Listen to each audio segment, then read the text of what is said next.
Getting the part was a very strong memory for me. It was already a process that I was enjoying greatly, getting to meet one of my idols, James Cameron.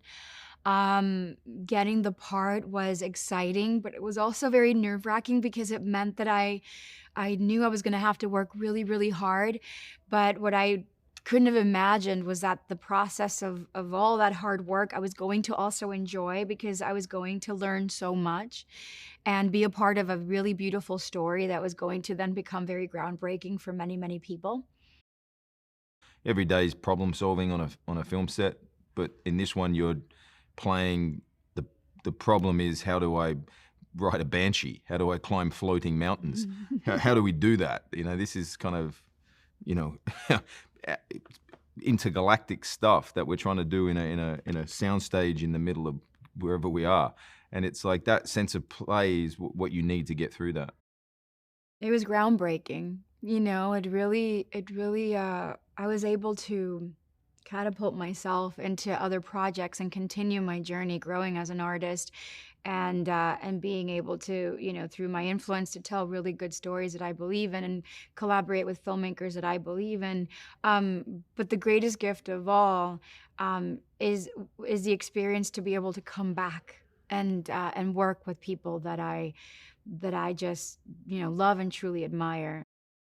It's a beautiful story. And it's multi-layered and at the core of it is something super simple, which is love, like Sam is saying. We all just want to be loved and we want to belong.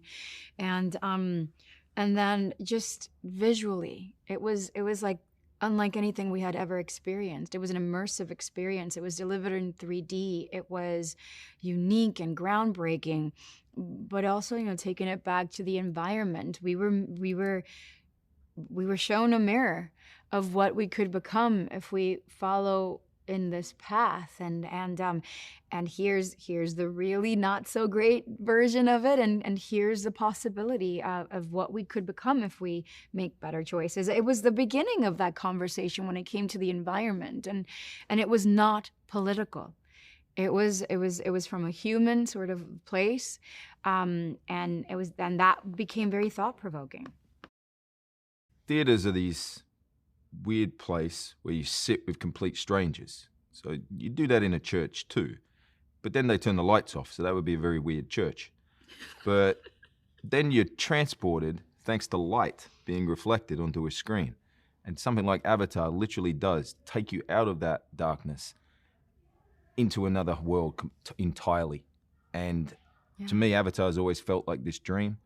And the remastered version definitely kind of reminds you of what that felt feeling is.